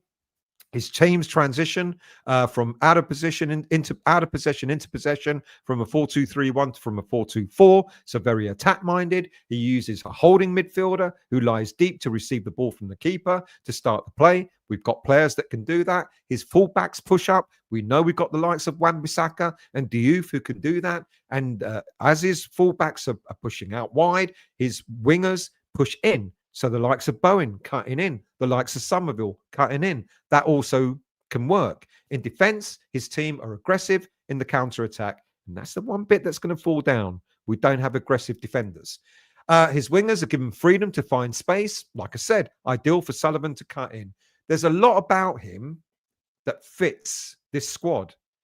Now, I wouldn't quite bet my house on it, but I wouldn't be surprised if Roger Schmidt is one of the names that becomes more prominent over the next few days. So apparently we've got someone else that we're waiting on. Edin Terzic, again, ticks quite a few boxes. Now, in terms of Terzic, we know about him in the past. He was a scout and a youth coach for Borussia Dortmund under Jurgen Klopp. He was assistant coach for Slaven Bilic at West Ham United, of course, and at Beşiktaş, the Turkish team. I can't pronounce it, but I don't care. He was assistant coach at Dortmund. He was interim head coach at Dortmund as well. Technical director at Dortmund. It took them to the UEFA Champions League final. And Terzic is known for his tactical flexibility, favouring a 4-2-3-1 and a 4-3-3 formation, and is based on possession style of football. Now, if there are two names on the short list of three, definitely Nuno. We know Nuno is definitely one of the three names. I'm putting kind of a little bit of a bet on Roger Schmidt, purely because of what's happened in the past, purely because he's been interviewed for the job before. He's currently out of work. He will fit the criteria that David Sullivan likes. Someone with stature. He's won things. He's great. Okay, does he have Premier League experience? I might get over that, but but because of that, because of what he's won, etc., I might bring in. I think it's going to be interesting to see what happens here. Terzic, the reason why I've got Terzic in there is because he's got a modicum of Premier League experience, having been assistant manager to Slaven Bilic at West Ham. There may be other names coming up. I've listed a couple for you that could be prime candidates. Have I lost my list? Of course, I've lost my list. There you go. So I'm not going to name them again. But who have I got? Edin Terzic, Thiago Motta, Roger Schmidt, Sergio Conceição, Joachim Low. So there are a number of managers that are out of work that could also be on the list. But I think Roger Schmidt could be one of them. I really do. I think he ticks an awful lot of boxes for David Sullivan, and he might be the kind of manager that Sullivan might think this might get the fans off my back. They want something different. They want something more dynamic. They want something not the same old, same old. Would Roger Schmidt take a short-term job? I doubt it very much. Would any of the managers I've mentioned want to take short-term jobs? No. Bilic maybe, which is why doing a short-term thing I don't think is going to work for us. Unless, of course, we do have someone lined up in the summer, so maybe the short-term fix now and then go for the Marco Silva or the Iraola of Bournemouth, etc. But I can't see that happening. I really can't. So at this moment in time, Nuno seems to be the favourite, but don't be surprised. And it's only not been given any insider information or anything like that. But Roger Schmidt, you tell me what you think. Right.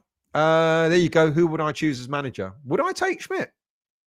I'm going to ask you guys. So how do I do this? Start a poll. New manager. So I'm going to give you Nuno. How many can I fit in? Nuno. Bilic, who I don't think is going to be one. Schmidt. You know what? I'm not going to put Bilic in there. I'm going to put Schmidt in there. Schmidt, Terzic, or A and other. There you go. You tell me who you think would be a good manager. Fatakis, good evening, mate. I hope you're well. Creswell also scored. Of course he did. Everyone's scoring now that they've left West Ham. Special one.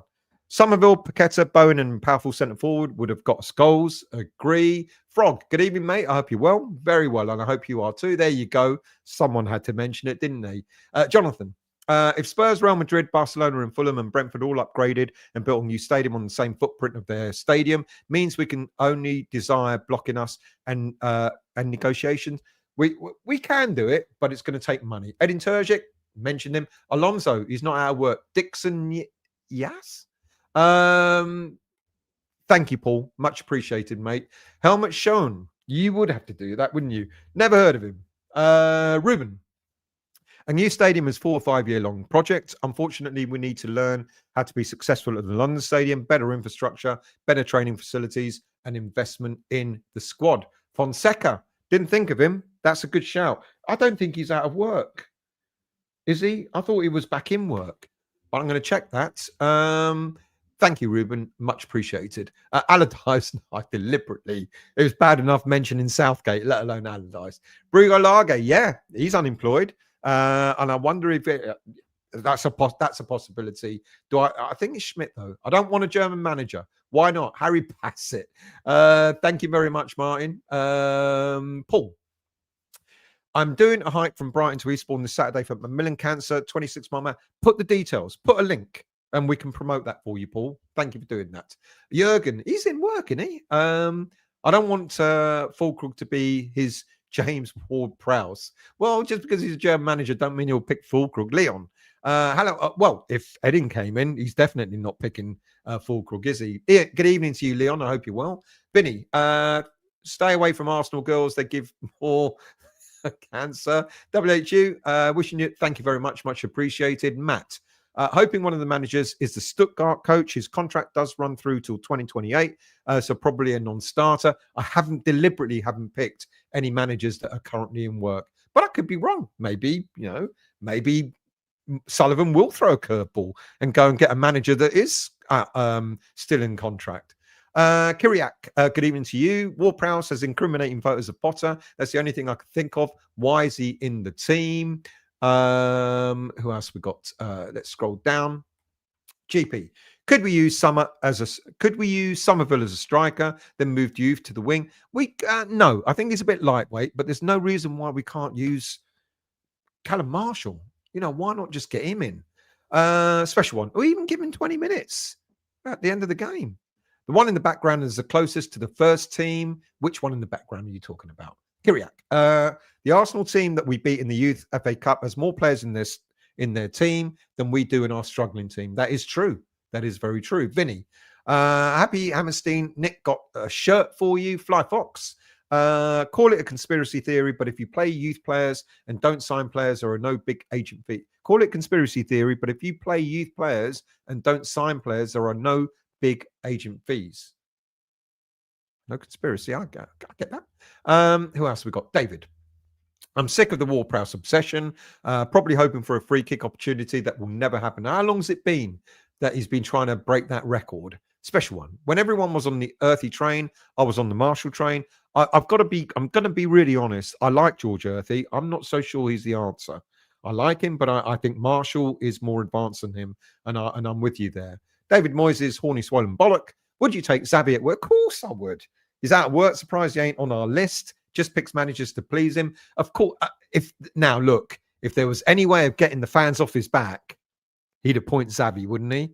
I mean, what could Xabi do with this team? He'll be like, fuck the defense. Let's just go all out attack. No, he wouldn't, but you know what I mean. True culture. Don't think he's a good enough coach based on how some people think he is, even though he did okay at Brighton and was poor at Chelsea with better players. No, I don't think he's a good coach. Vince. Sharks Marshall is a striker, not a winger. He is a striker. Yes, he can play out wide, but he's primarily a striker. Frog. Yes, Stel. But he could at least have a Mars bar or something to move his arse more than 2 miles an hour. David, Wilson, still want to see how Igor can be. Get him some time. Apparently, someone told me last week when I was doing a show that his heading is the worst. He's like no good. Well, we've got players already in the team that are no good at heading. So Marshall can play across the front three, but isn't quick or powerful really. But he's quite sharp. He's not the far. He's got more pace than Wilson and Fulkrug have, I think. Agami, compared to Potter, I'm thinking we're all experts. Something isn't right. Compared to Potter, I'm thinking are we all experts? No, we're not all experts. But something definitely is not right, and he needs to not play James Ward-Prowse. Thank you, Andrew. Really appreciated, mate. Kansas. Saving grace of Nuno is that he never played Ward-Prowse when he was at Forest, even though he knew he was not up to it. Yeah, that's the one saving grace, that we won't see any more of James Ward-Prowse, probably not even on the bench. Ralph, good evening, mate. I hope you're well. Thank you for joining. Marshall has been looking sharp. He absolutely has. Why wouldn't you give the youngster 20 minutes, 15, 20 minutes? Who knows? What if he gets a goal? What then? David, I have a feeling if Nuno's appointed, he will try and get Edu as our footballing director. But apparently he likes who's the agent he works with? Quite famous Portuguese agent. Apparently he does all his business through a particular agent. Big name. Can't remember his name. Jonathan. It just clicked why Ward-Prowse is picked. He's deputy captain, so you can't take him off, and so change youth around him. Says a lot about Bowen. You take your captain off, you can take your assistant captain off. Kyriak, people need to keep boycotting. This has nothing to do with any new manager. It's about the board. If we're wishy-washy, we'll show weakness. Fair shout. Frog, we should wait and target a manager we need rather than, as usual, whoever happens to be available, which is why there's been this talk about a short-term manager. But then do we really trust them to go out and get a proper long-term manager after? I'm not so sure that we do. Steve, if we start winning matches, then things will be all right, but we don't win enough games to make that happen. If we look for a new venue, then win or lose, things will be okay. Just a new venue? I don't know. Cockney, good evening to you. I hope you're well. Wasn't Bilic originally 5th choice originally?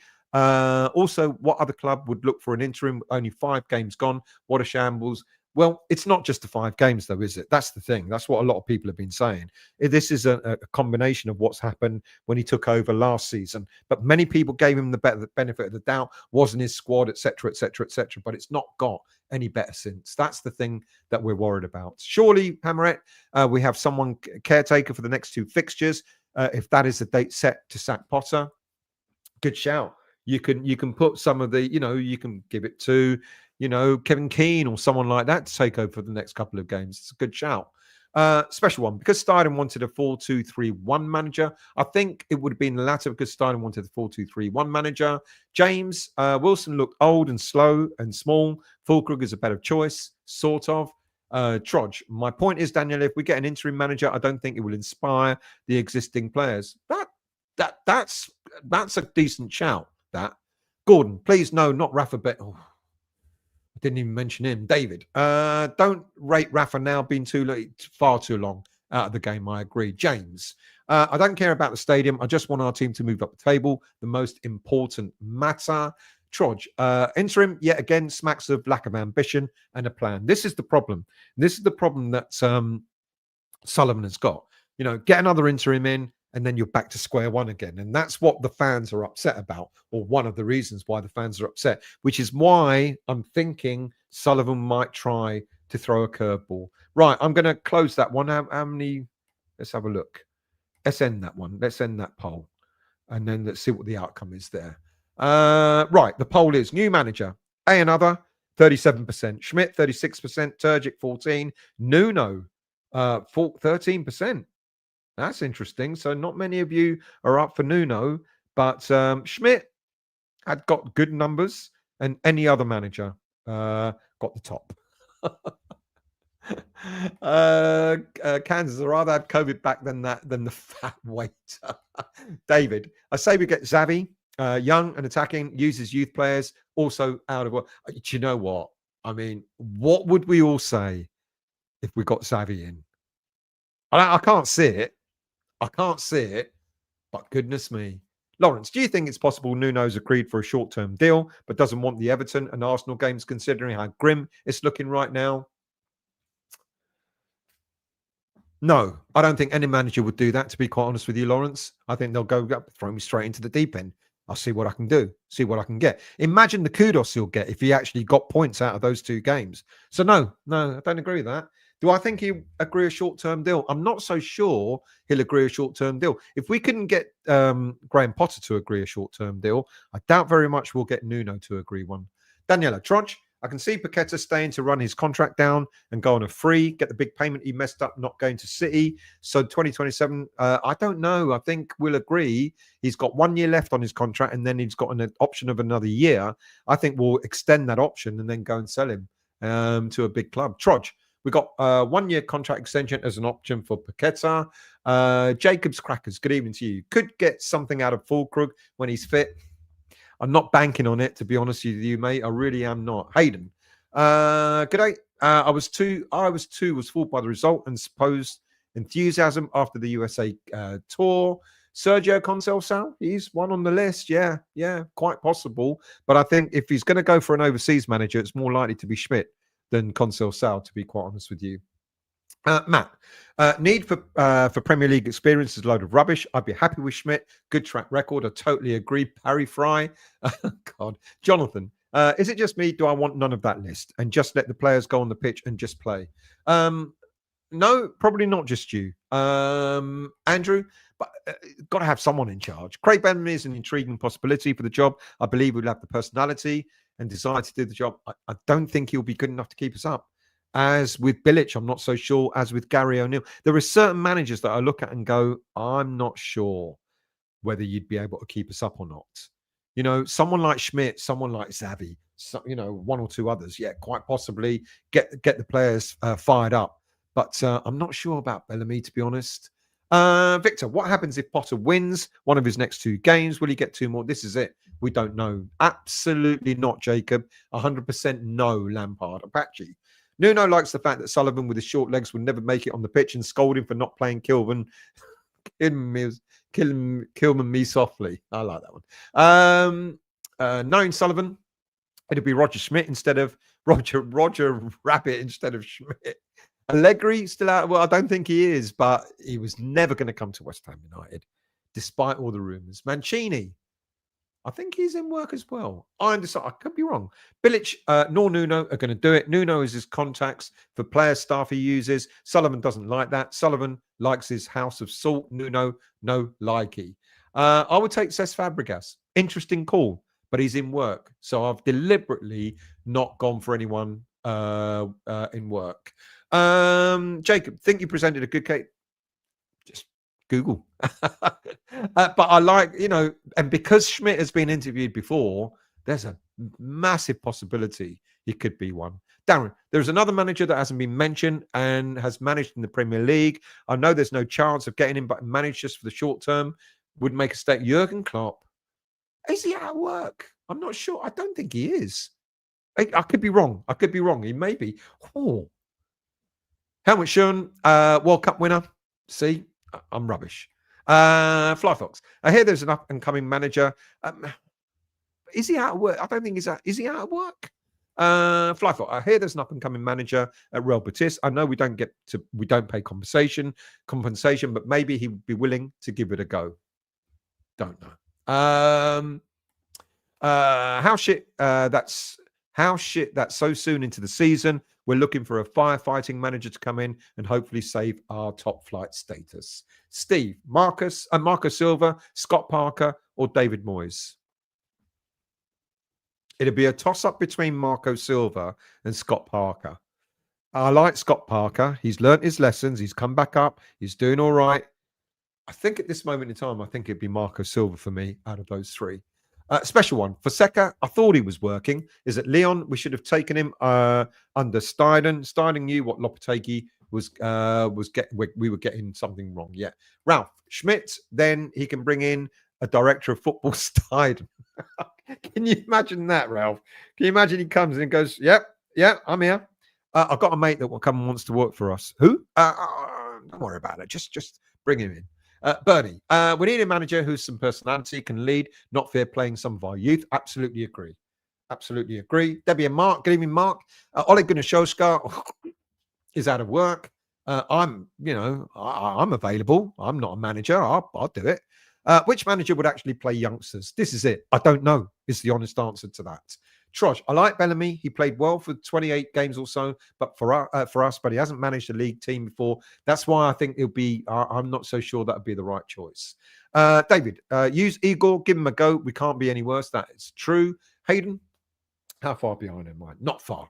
I love the fact that West Ham had so few managers over our history. Now we just like all the rest. Yeah, the irony. I think we had something like 11 managers up until the time this lot took over, and since then we've had 9. In the space of 15 years. So, Fly Fox. Why wouldn't Edin Terzic play Fulkrug? He played in the Champions League final and then got sold after Terzic. Wasn't it Terzic that, am I getting it wrong? I thought he fell out with Fulkrug. I could be wrong there. I probably am wrong. Schmidt.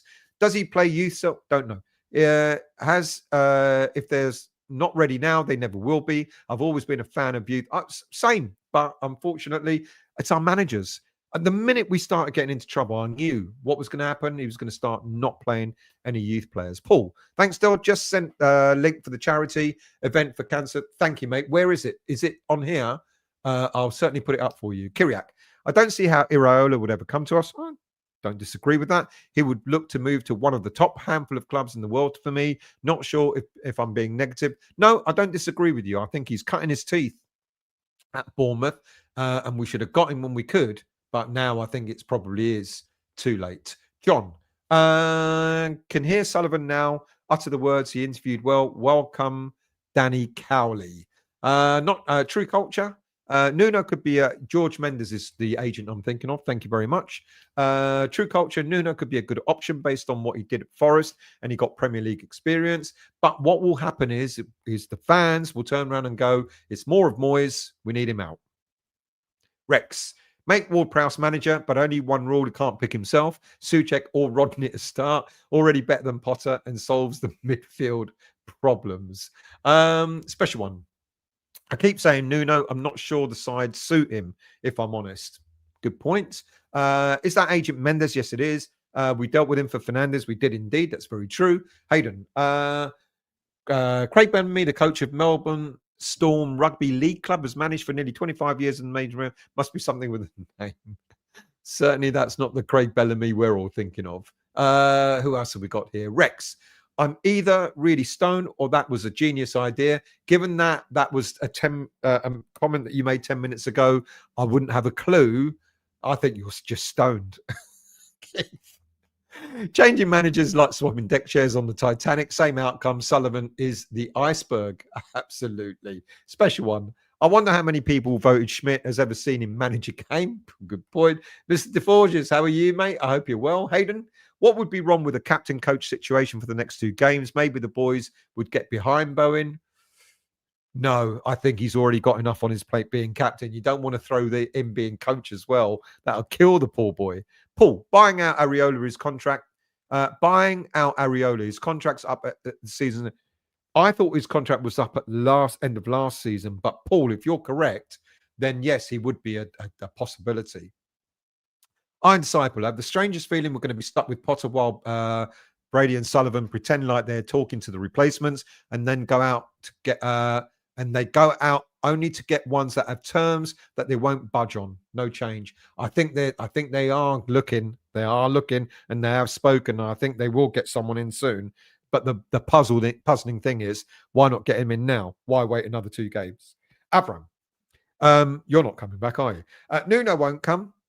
Otherwise, it had already been announced. He wouldn't agree a short-term deal when his stock is high. I reckon the board are waiting to appoint a new manager just before the planned boycott, which is what a lot of people think. Iron Disciple, I think they're going to ride the actual relegation red zone waves of survival ball with no change and won't get no one in. If we do not get anyone in, we will go down. Absolutely. He's at Perry Como. Fabregas. Avram. Heard Gareth Southgate is licking his lips at the prospect of playing James Ward-Prowse. Klopp works for Red Bull as a global director. Okay, so he's not a manager. Okay. Oh, that would be a statement. English Yardy. Marcelo Gallardo. Decent manager. He would work good with younger players. Is he currently in work, though? Victor. Could we be looking at an interim manager with the likes of Iraola and Glasner out of contract? Now, damn it, I'm now going to look up Iraola because I thought his contract ended last season. So let's just do a quick one. Iraola transfer market. If I can spell it. And I thought it was Andonin Iraola, and his contract is up.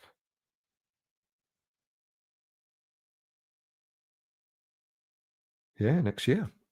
Yeah, you're right. Now that would be interesting. A short-term replacement until Iraola comes in. I'd take that. I would actually take that. Absolutely. Matt. Klopp works for Red Bull now and his only get-out clause is to take over the German national team. Trudge. Simon's team are formed. Simone's team are formed in image, diving, cheating, dirgling, niggly teams. I'll take that. Avram, get Di Canio in with Stuart Pearce, Dixon, no, and no. Would be one hell of a roller coaster and probably end in flames, but it'd be fun to watch. Paolo Kneecup Sullivan publicly. CC, playing our youngsters will not save us. Not playing all of them, but playing 1 or 2 every now and again might not be a bad thing. Hammer it. We have more chance of playing Fog than actually getting in an up-and-coming, exciting progression-based manager under those 2. Just another bloke to throw under the bus again when it goes tits up. David. My fear of Nuno is the first striker he will bring in would be Chris Wood. We don't need that when we have Fulkrug and Wilson. We need someone younger and more direct. However, if I had a choice between any of those 3, I'd go for Chris Wood. Look what he did last season. Was he one of the top scorers in the Premier League? Good. I mean, honestly, you know, if all it is just getting that ball into the box and letting him head it and score, I'll take it for a while. Trevor Brookings' last dance. He's statistically our best manager ever. Darren, Klopp said when he left Liverpool, he would never manage a Premier League team again. Steve, remember the emails I had with you before the start of the season? I said we would struggle. You disagree with me. I didn't say that.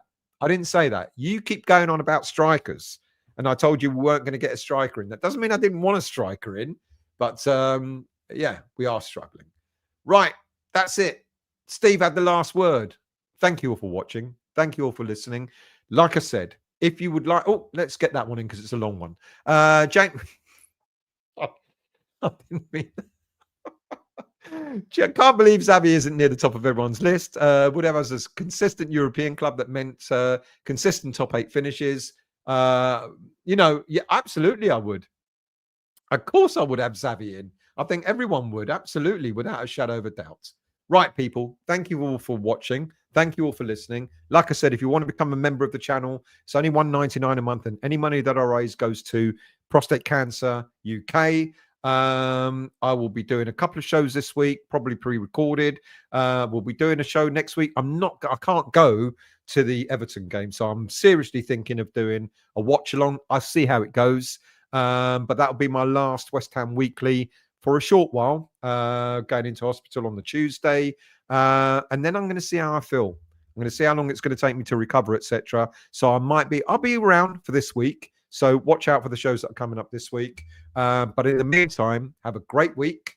Don't get too depressed. Let's see what happens with West Ham United. And I'll see you all very soon.